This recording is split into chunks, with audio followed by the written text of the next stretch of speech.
Hello everyone. In this video, we are going to explain what happened with Nifty and Bank Nifty today. Also, we will see what could happen tomorrow.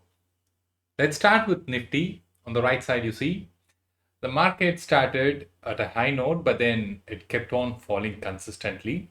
And there was a drastic fall, some retracement, and then it continued to fall heavily. And then it took support at this level. This is one of the support zones that we have drawn. And then it exactly took some support here and then gave a close, right?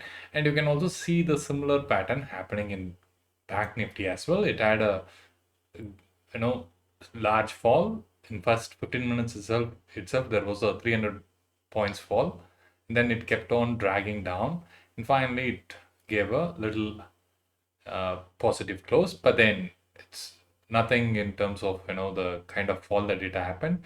A small retracement, I would say. That's it. It took support at a long term support zone. So it managed to cross this mini support zone, which we saw was not taken down, but then it uh, breached that and then took a support at the little consistent and reliable support zone. So these are the two support zones that on both the indexes on which the index had played along and then finally gave a close slightly above that. So it was completely trending day, and there were quite few opportunities for um, PE, because at various levels we thought that it would reverse, because this is a 300 point candle, and then we waited for what would happen, and then we know there is a support zone it took, and then retested, and then it fell down. And then once it broke this level, then it gave me a good confirmation, particularly after all these consolidations, and then it started to fall. This is where I got maximum, confidence to go ahead and then enter into PE side. Anyway, that was all about both the indexes, how they played today. Let's explore what is in store for tomorrow. Let's check with the FASP levels for Nifty and Bank Nifty. So on the right side, you see the FASP levels. The higher side of is at 18,296 and the lower side is at 17,584. So these are the two extreme levels. And then tomorrow being Wednesday, we can expect a great length of consolidation and range bound movements happening. And my view is that it will, if you're a writer, you can go ahead and then write T5 level on the higher side and T5 level on the lower side. So both the sides T5 you can go ahead and write if you want to be a little bit aggressive. If you want to play safe, then you can go for T7 writings on both the sides, right? And why T5? Because it's a strong resistance area. This is where you will find the maximum resistance. So this is one good area to write on the higher side. And then I was saying T5 on the lower side because market is already like close here, and then maybe the negative momentum might still be there. But you will find a strong reversal at T5 levels. So if you're a writer, T5 to T5 is a good entry. And then if you're a buyer, wait for the market to give a gap up or gap down, see where it is playing along. And if you see that market is opening somewhere around T3 levels, then you can initiate a contra position like a PE position and keep T4 as stop loss. If it opens at T4, then PE can be initiated here and then T5 can be the stop loss. So that should be the game plan. On the lower side, if it opens at T4, then you can initiate a CE position. At T3, I would still advise not to initiate any CE position. T4 you can initiate, and then keep T5 as stop loss, right? And then you can keep trailing the higher levels with a trailing stop loss. So that should be the game plan for Nifty.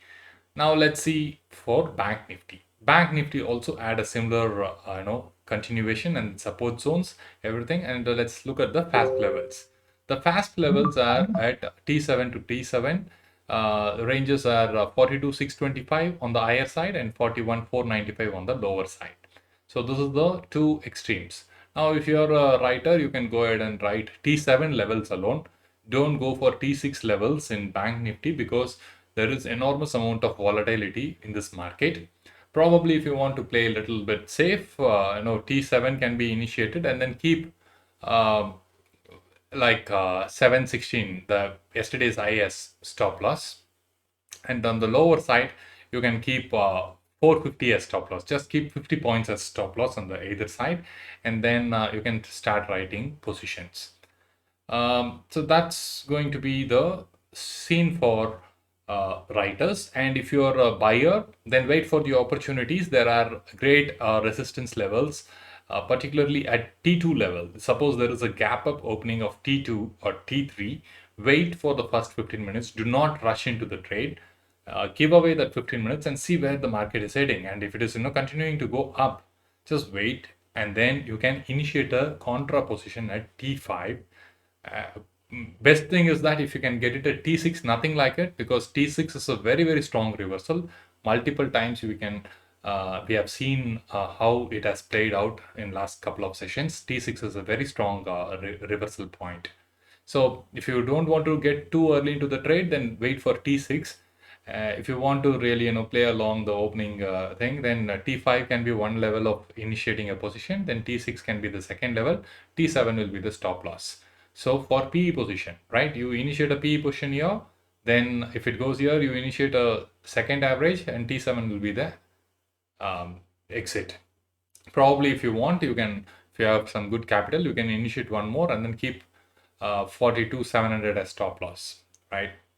And on the lower side, wait for T3 opportunity. T3 itself is a great support zone. So if there is a gap down at T3 or T4 levels, it's a perfect buy zone, and then keep the lower level as stop loss and then keep trailing when the market moves higher.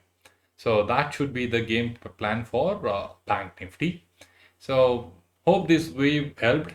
And another thing is that yesterday I was saying that today's market is either going to be a gap up or range bound gap up, but both didn't work. The reason for that is that I already mentioned in that video that it is an experimental thing, and I'm going to try that, and it didn't work out well.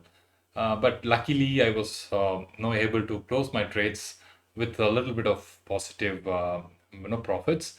I was in a very big loss in the morning, but I was able to recover those losses and ended in a small profit. So, wishing you all a very good, Wednesday tomorrow.